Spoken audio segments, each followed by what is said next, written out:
a rising sun, Japan's imperial ambitions. In the early 20th century, Japan was a nation transformed.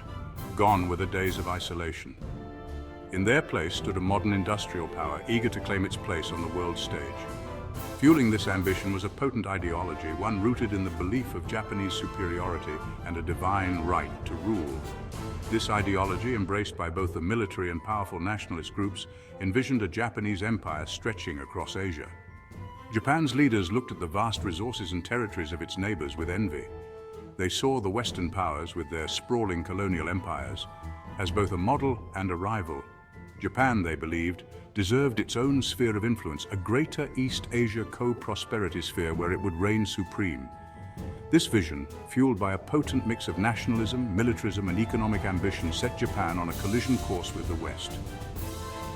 This expansionist drive first manifested in the late 19th century with the conquest of Taiwan and Korea. Victories against China and Russia further emboldened Japan, solidifying its status as a major power.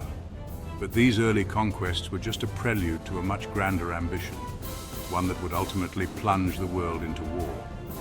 Alongside its military ambitions, Japan experienced a cultural renaissance, blending traditional arts with modern influences. The education system was reformed to instill a sense of nationalism and duty to the empire in the youth. Economic policies focused on rapid industrial growth and technological advancements, further strengthening Japan's position.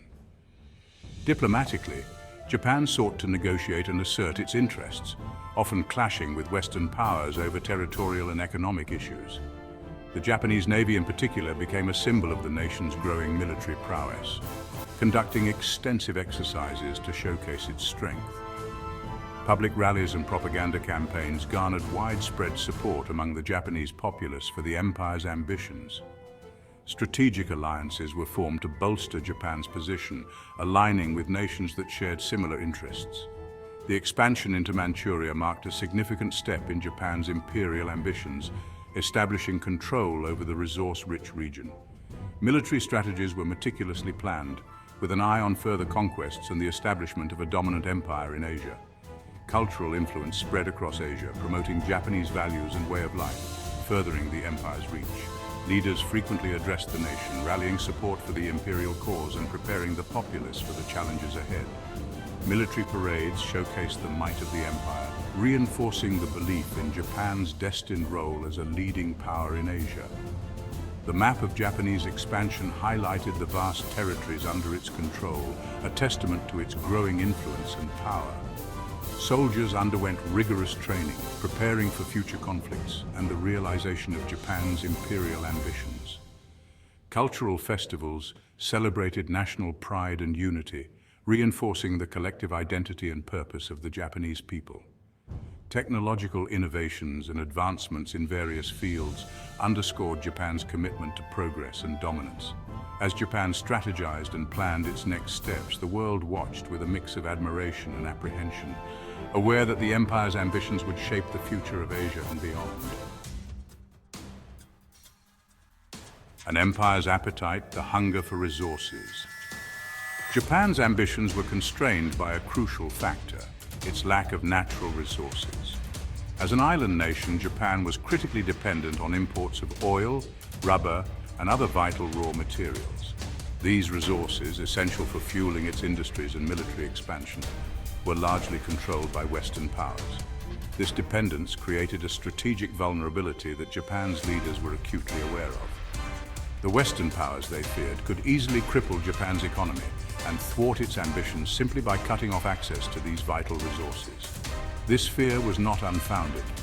The Great Depression of the 1930s, which saw global trade plummet, only heightened Japan's sense of vulnerability.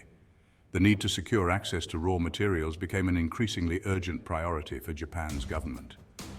This economic imperative became intertwined with its imperial ambitions, creating a dangerous feedback loop. Expansion was seen as not just a matter of national pride, but also of national survival.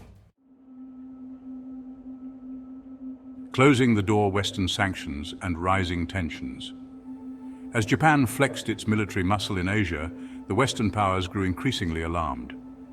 Japan's invasion of Manchuria in 1931 and its subsequent expansion into China were met with international condemnation. The United States, in particular, viewed Japan's actions as a threat to its interests in the Pacific. In response to Japan's aggression, the United States and other Western powers imposed economic sanctions. These sanctions, designed to pressure Japan to curb its expansionist policies, had the opposite effect. They fueled resentment towards the West, reinforcing the belief that Japan was being unfairly targeted and denied its rightful place in the world. The sanctions also exacerbated Japan's economic woes. The flow of vital resources already under threat slowed to a trickle. Faced with a choice between economic strangulation and abandoning its ambitions, Japan's militaristic government chose a dangerous third option: war. Section 4, A Day of Infamy, the attack on Pearl Harbor. On December 7, 1941, Japan launched a surprise attack on the U.S. naval base at Pearl Harbor, Hawaii. The attack, which killed over 2,400 Americans and crippled the U.S. Pacific Fleet, was a desperate gamble by Japan to cripple the United States and clear the path for its conquest of Southeast Asia. The attack on Pearl Harbor was a calculated act of aggression, planned in secrecy and executed with stunning precision. Japanese aircraft, launched from carriers hundreds of miles away, struck the unsuspecting base in two waves, targeting battleships, aircraft, and crucial infrastructure. The attack, a defining moment in American history, instantly transformed the United States from a reluctant observer into an active participant in World War II. While the attack achieved tactical surprise, it ultimately backfired strategically. It failed to destroy the U.S. Pacific Fleet's aircraft carriers, which were at sea during the attack, and it ignited a firestorm of outrage in the United States, galvanizing public support for war. The date, which will live in infamy, as President Franklin D. Roosevelt famously declared, marked a turning point in the Pacific War and set in motion a chain of events that would ultimately lead to Japan's defeat.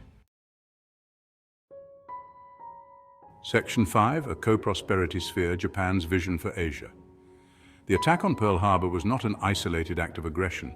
It was part of a larger Japanese strategy to establish dominance over Asia, a vision they called the Greater East Asia Co-Prosperity Sphere. This sphere, as envisioned by Japan's leaders, would encompass vast swathes of East and Southeast Asia, all under Japanese hegemony. Under this banner of co-prosperity, Japan promised to liberate Asia from Western colonialism and create a new order based on self-sufficiency and shared prosperity. In reality, however, this sphere was a thinly veiled attempt to establish a Japanese empire. Japan sought to control resources, markets, and labor throughout the region, reducing its neighbors to subservient states. This vision, however, was built on a foundation of sand. Japan lacked the resources and manpower to effectively control such a vast area. Moreover, its brutal occupation policies, marked by widespread atrocities and exploitation, alienated the very populations it sought to control. Instead of ushering in an era of peace and prosperity, Japan's vision for Asia only sowed the seeds of resistance and fueled the flames of war. Section 6. The Price of Ambition, Japan's Road to War.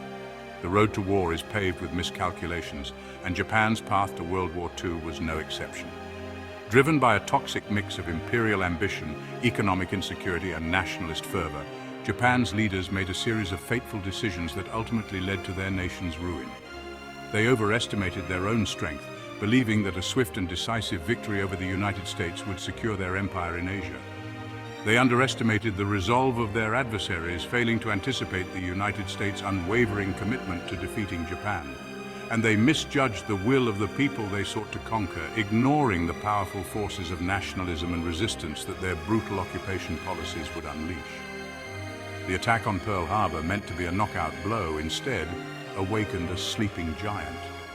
It galvanized the United States, uniting a divided nation and unleashing its vast industrial and military might.